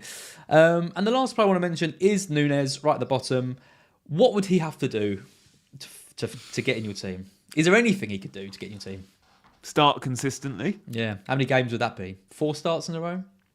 No, I'd punt on him after 2, I think. But that's because I like the risk. Because I do like a bit. I really like Darwin as an FPL asset when he's starting games. I went on him last season, I think game week 2. I think I took a hit to bring him in and he got sent off. It might have been game week 3, but he hit the woodwork, had about 2 offside goals. Because we saw him hit the ground running, didn't we, at Liverpool? He looked like a bit like Jackson. He was all action, and we just thought he's going to be a good FPL asset. We soon learned he couldn't hit a barn door, but look, maybe that changes. So I was watching that game with Lee and Sam, FPL family, and Lee was just, I can imagine, head in his hands the whole game. Couldn't believe what he's watching. Darwin comes on, 10 men, 15 minutes left, and he's like, he's either going to get 2 goals here or get red carded. And I think did he get booked quite early or something? He did a rash challenge or something, and it was like, yeah, he's getting sent off. And then pops up with 2 goals, identical goals from the right, both superbly taken. Clearly got talent, but yeah, like you say, we need to see him. Two starts for Nunes though, and he's in your team. I love that. Yeah, honestly. But that was a case of Nunes playing with pressure off. Like he's coming on as a sub, so the pressure's not on him from minute 1, and he's playing in a team who are chasing with 10 men. There's no expectation there. Darwin isn't good under pressure. Yeah, absolutely. Just a shout out to the 1,100 people that are watching at the moment. Thank you so much for tuning in to Gianni and I for this. Do make sure you are subscribed to the channel as well. Do make sure you like this video. Do make sure you check out Gianni's channel as well. Oh yeah, thanks Az. New channel. Yeah, new channel, doing really well. It's taken me years to get a YouTube channel, but as of 5 months ago, I got my own channel. I might even do my first live this week, Az, which I'm really scared about. You know what I'm like with tech. Do you want me to hold your hand while you do it? Well, I've signed up to, instead of OBS, which is more, I've gone really basic and gone StreamYard, which is like for dummies. Okay. It's maybe a good. I mean, I've been doing this for years, and if anyone saw my Q&A with Sam and Lee the other day, it was an absolute disaster. I just couldn't get the sound. Hopefully the sound's working all right now. No one said anything. The settings are identical to when I was with Sam. So if anyone was watching that and thinking something's changed, I don't know what was going on with that. But hopefully it all sounds good. But yeah, anyway, thank you all for watching. Do subscribe. Also, do give us a vote for the Football Content Awards as well. Nominations for that are happening now. We'd love to be nominated and potentially win again for the 3rd time in a row. That would be amazing. So do check out the link in the description. Football Content Awards. Just Google that and then go to voting and make sure FPL BlackBox is your choice for podcast and video as well. And do BlackBox for pod and me for vid. Yeah, okay, get him off. Right, where's the eject I must admit, I've not done one of those sort of appeals or tweets for someone to vote for me. I don't know if I'll do it. Maybe next year when I'm a bit more established. But I've been there celebrating your wins with you, mate. I was delighted you've won the last couple of years. Yeah, thank you. Yeah, we I remember the first year we didn't do anything, and then we won it, and we were like, I really like winning that. so now we push it. It's at Anfield as well, isn't it? It's at Anfield. Yeah. I'll be there as long as BlackBox does get nominated. But we can only do that with your votes and support. So do make sure you give us a vote if you've enjoyed the content so far. Fixtures. We haven't got a kind of a thing for guests, but it is something I want to do with Tricky Dicky, who logs our predictions. So I would like to get yours kind of as we go. Luton West Ham. I've gone for 3-0 West Ham. Mark's gone for a 2-1. What do you reckon? I'm going to go 1-1, mate. 1-1. Good. I fancy Luton at home. I just think that'll be a completely different team. But we'll see. Yeah, in their new stadium. Well, not new stadium, but in their renovated stadium. Up to new seats. Premier League standards. Sheffield United, Everton. I don't think either team's going to score here. I think it's going to be a 0-0 ball draw. Mark's gone for a 1-0 Sheffield United, which would be panic stations for Everton, surely. Wow. Dyche will be under pressure if they Massive lose to pressure. Sheffield United. Mate, they're 4xG so far this season, no goals. I actually think Everton might score and win the game. I'm going to go 1-1 Everton. 1-0, good. Very different so far. Brentford, Bournemouth. I'm going to go for a Brentford win. Only a 1-0, though. I still think in attack they're a little bit not quite there. And Bournemouth are very good on the press. It should be an entertaining game. I think Brentford have just enough. Mark's gone for a 1-0. What are you saying? I'm with you there. I'm going 1-0 too. 1-0. Burnley, Spurs. I'm backing goals for Spurs in this one. Going for a 3-1. Mark's gone for a 2-1. I'm going to go 3-0 Spurs. Clean sheet as well. Which will be their third clean sheet in a row Wow. for a team I didn't think would be keeping them. And no one would be expecting that. City, Fulham. This can only go one way, surely. Surely City are going to run out comfortable winners here. 3-0. I've gone. You've gone 3-0 as well. But Fulham, they surprised everyone last week. They really surprised everyone at Arsenal. I can't see lightning striking twice there. City are too good. They won't have the ball for them. I'll go 3 as well with Foden involved. Did we do Chelsea? Did you miss Chelsea? Sorry, Chelsea Forest. I've gone for a 2-0. Mark's gone for a 2-1. He's gone for a Forest goal. Oh, I'm going to go to 0 as well. I'll go 2 because I'm going to go double Chelsea defence. I'll have Colwell in my 11 with Chilwell. So I'll go 2-0. But we're not expecting a rout, right? 4-5-0, something it won't like be that. like it, and it won't be all the chances they had against Luton. This Forest team, they can defend this year. Yeah. Brighton, Newcastle. My dad's going to be very disappointed with me. I've gone for a Newcastle win. Ooh. Yeah, I think there's gonna be a reaction after that Liverpool loss. That was a bad loss to have. They lost against City as well, and I think defensively we will struggle against them. They've got such good attacking options. There should be goals in this one. I've gone for a 2-1 Newcastle. Mark's gone for a 2-2. I'm going to go 1-1, and I think Newcastle have to score because they looked underwhelming in front of goal. I wonder if Callum Wilson comes in for this one. I wouldn't be surprised. Yeah, he could do. He could play both. He could go Isak on the left, as we saw last season. Like Wilson's the sort of player I think needs to come into this team to just settle them a bit. And Isak's amazing, sure, and he's one for the future. But Eddie Howe likes Wilson. He trusts him. And at the end of last season, he was backing Wilson to be his 9 to get them top 4. And I think if pressure will be on Eddie Howe. Not now because they've been brilliant, but he can't afford for them to keep losing games. Whoever plays on the left has got to fancy himself against Milner. Yeah, good point. Gordon could have Barnes. Have fun there. I would play Barnes or Isak against them just because they've got the pace.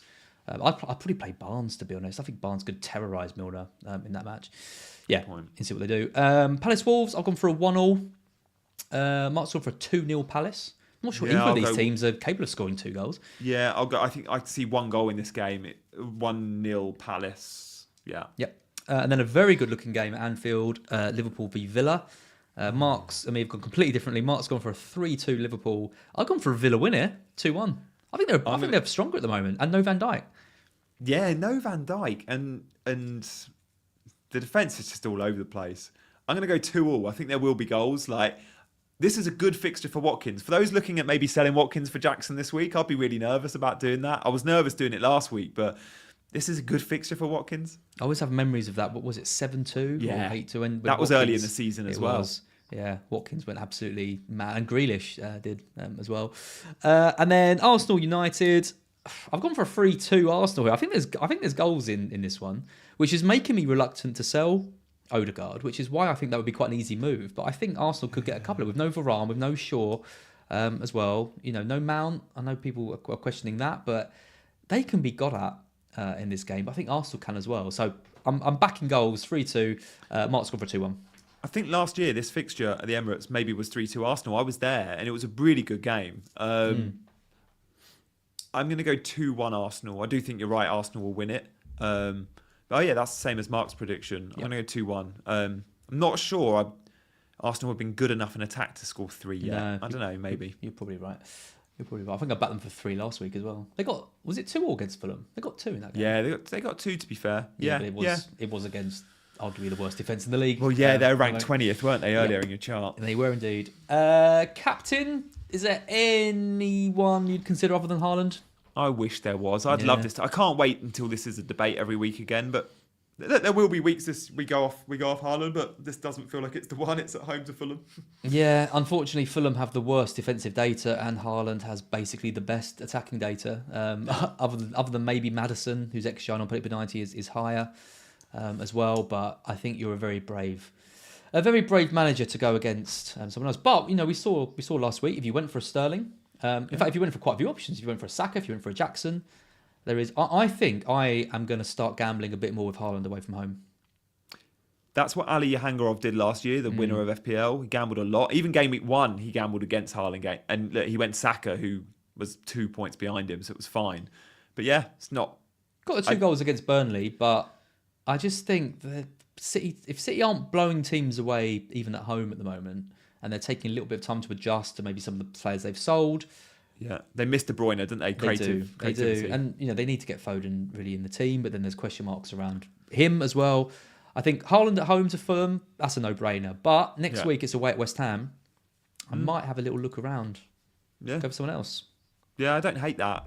I'd only back against Haaland away. Like, you're right too. At home, they're too good. Yeah, agreed. Right, I don't want to get in too much trouble from Cam, so let's move through fairly quickly. So we're going to be about we're going to be an hour 40. On nicely. Yeah, we're going to be an hour 40, hour 45, something like that. Let's take a look at your team, how it's set up. So you're currently Onana in goal, with Estupiñán, Chilwell, Gvardiol, Colwill, Rashford, Foden, Saka, Matoma, Jackson, Haaland, and you've got Martinelli on the bench, and you got 2 million in the bank, was it? Yeah, 2 million in the bank, and I'm going to buy Maddison. So look, Maddison for Martinelli.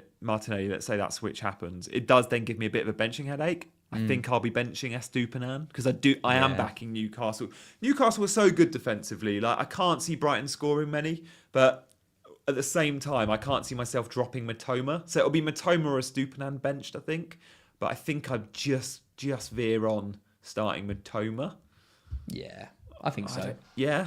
I think you play, looking at the stats, assuming Newcastle are going to score, which I think they probably will, looking at the stats, Matoma is still clear of Estupiñán. Yeah. So I would. And I can't see a clean sheet. I can't. No. Like, Newcastle have to bounce back, and I'm backing them to score. And you're going to play Onana over Turner? Yes. Okay. Yeah. Yeah, I think so. Yeah, no, I am. I'm definitely playing Onana over Turner, I think. Well, I think so. Come on to my team. I've currently got Turner in. Just because I think if Chelsea don't really have a good penalty taker, I'm wondering if maybe there's going to be a penalty save for Turner. And I think both concede, and Turner probably makes more saves. That's the only logic I've got. That's not bad. Do you know what? I haven't really thought about it. Yeah, I mean, I don't think either. I think if a team's going to go off, I could see Arsenal, scoring more than Chelsea. Potentially, I think Chelsea have still got in them to miss chances and Turner to rack up the saves. I don't know. There's not much in it. It's United are the better team, but they've got defensive problems. I don't know. I don't like my team this week. I've got Turner in goal and playing at the moment. I've got Chilwell, Estupiñán. I've got Baldock in the starting 11 at the moment, although it is against Sheffield United. Rashford, Saka, Odegaard, Foden, Richarlison, and Haaland and Jackson, and then Saliba on the bench. And I've still got Reece James there as well. So I need to deal with Reece James. I need to deal with Richarlison. I feel like I need to deal with Odegaard as well. They're the three. I think you keep James because I reckon he'll be back by game week. Well, if he's not back by 5, he'll be back by 6. Yeah, this is it. He's got the international break to recover, and then maybe he's a good option. But if Baldock goes, then I need to bring Saliba in, and it's not ideal. I think what I'm going to do is sell Richarlison for Mbeumo. I think that's what I'm going to do. That seems to be the logical move here. That is the sensible move. But I then think you're another week behind Maddison, I just know Maddison points against you will hurt so much because he's your boy. So do I then do Odegaard to Maddison for a hit? I think I would as well. That's the kind of the question. Or if Richarlison's fit, do I just keep Richarlison and just do Odegaard to Maddison now? But then I don't have Mbeumo, who I also think is a good option against Bournemouth. I don't know. I think you can go without Mbumo again this week, but I know that's dangerous. Yeah. I am. I'm going without Mbumo because I just think the ceiling is low for Brentford goals, and yeah, the penalties appeal is there. I quite like the Odegaard and Richarlison to Mbumo and Maddison for the hit. Different comments from the chat. Nothing wrong with Baldock.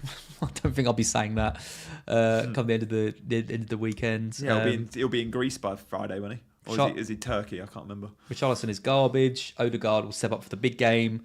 No way does this team need a hit. Oh, I don't know. It could be anything. Let's see what happens in the press conferences. Mark has gone early on his moves. He's got he's got Pickford in goal. He's got Gusto, Estupinan, Chilwell, Rashford. He's bought in Sterling for Richarlison.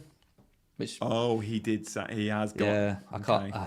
I mean, Richarlison and Sterling seems like an absolutely brilliant move on paper. It does, but his midfield is so strong. That is the only player you could sell. He's not got an Odegaard in there. No. And if he did, exactly. He's then got Diaby. He's got Saka. He's got Salah. He hasn't really got a way to get Maddison though, unless he sells Diaby maybe. But he's really good. And then he's got Alvarez and Haaland up top. Yeah. Benching Cash again.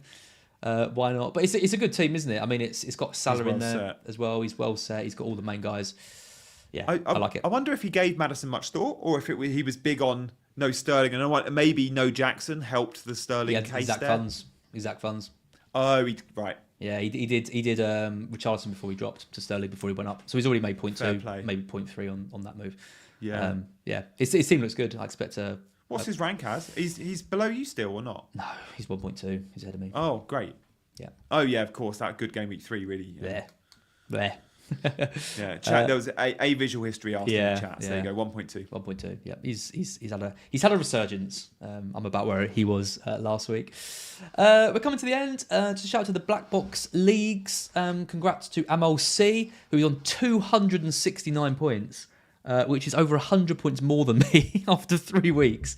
So fair play to him. Ella Holmberg, Momo, Greg Chesterton, who I know from my WhatsApp group that I've been in for years. Ray Sawyer, Gregory Green, Joseph Samsoto, Matty H, Lee Tesla and Keith Flynn, all having great starts to the season. Shout out to my apprentice Ryan, who I do the 500k to 100k challenge with for my team selection, which will be tomorrow, where I'll just be talking more about what I do with Richarlison and Odegaard. He had a big week, 63 points. He's level on Mark, both on 175. I'm on mid-table. Natalie had a good week. Really happy to see her get a big week. She's been struggling a lot lately with points. She got 63. She's up to 143. And Liesel, in her first ever season of FPL, is doing all right. 155, 53 points this week. She'll also be hoping to climb up the ranks. The other league we've got going on is the Godfather League as well. This is obviously for the Godfather tier members. If you're interested in that, do check out the bio, description, whatever you call it. Mark and I are getting humiliated in this, as you'd probably expect. I'm 17th. Mark's 14th. Nick Baker is leading the way on 202. But Gianni, I hope I won't get in trouble from. I think it's been about an hour and a half. I think we started a bit late. You've done well there, mate. You were sceptical. Loads, didn't we? You were sceptical I would do it in an hour and a half, weren't you? I'm just so used to a 2-hour show because obviously, I listen to you guys. I enjoy those split podcasts. Yeah, well, we have tried to shorten it a little bit, and we had quite a big reaction to cutting the predictions because we thought that would be a good way to cut it down. But people seem to really like that, so that's back in. Yeah, mate, it's so unique what you guys do. Like, there's very few shows you can listen to for an hour and a half or 2 hours, and in my opinion, this is the one and only in terms of FPL that I'd plug in and listen to for that duration of time. So you carry on doing what you're doing, mate. This is why we keep having you on, Gianni. It's just lovely to hear you. And sign up to the Godfather tier, for God's sake. For God's sake, why not? No, perfect. Thank you so much for stepping in for Mark. We really appreciate you, Luke, Andy North now doing videos for us. We've got such a good group of people who come on the channel, and we've had great guests. Slippers, although we can't really have him anymore because he's gone to Hub. People like Focal as well getting involved. The Planet FPL guys. There's so much good content out there, and I'm really glad to see your channel doing so well as well. So again, for the third time, do check out Gianni's YouTube channel Yeah, mate, I can't believe it took me 3 years to do it. Like, I kind of regret that because I see the other YouTubers and go, oh, I could have that sort of following if I'd started when I should have done. But instead, I was too busy making content for others. And you've done it a great way. You've got someone in to help you, take all the tech side out of things that you struggle with, and you can just focus on the content. And he's amazing, mate. Yeah. I get people that watch my videos always go, it's the editing. It's so quick and fast paced in the editing. I'm like, yeah, that's a skill that I just don't have. Me neither. It's too hard. So, I dabbled in TikTok over pre-season. It's just not for me. I can't do the short form stuff. It's because it's got to look so good and so clean and so punchy. And I just like to ramble on for 2 hours, or hour and a half now. So that's where it is. Thank you everyone for tuning in. It was great to see like nearly 1,200 people watching live. Hopefully you've enjoyed it. Let us know in the comments what you think of our teams and the content, and if you think Maddison is just an absolute essential pick, which I always hoped he would be. I've got to get him in, haven't I? Something like that. But Gianni, I will speak to you very soon, and best of luck this week. Thanks, mate. Take care, everyone. Thank you for watching, and make sure you hit the like as you leave.